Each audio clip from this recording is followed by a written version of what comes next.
Gubernur Aceh Nova Iriansyah mendukung PT Waskita Karya untuk membangun pembangkit listrik tenaga air atau PLTA di Aceh dengan nilai investasi 30 triliun rupiah.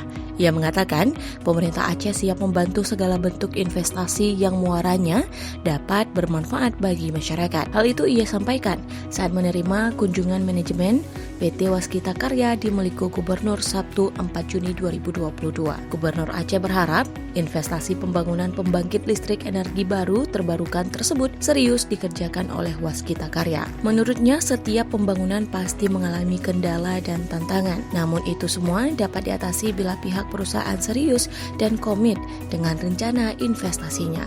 Selain itu, terkait lingkungan, saya yakin dengan teknologi terbaru saat ini pembangunan akan ramah lingkungan, kata Nova. Nova juga meyakini hadirnya 3 kawasan pembangkit listrik tersebut menjadi keseimbangan baru yang lebih baik bagi masyarakat di sekitar. Ia yakin pembangunan tersebut akan membawa banyak manfaat bagi masyarakat Aceh.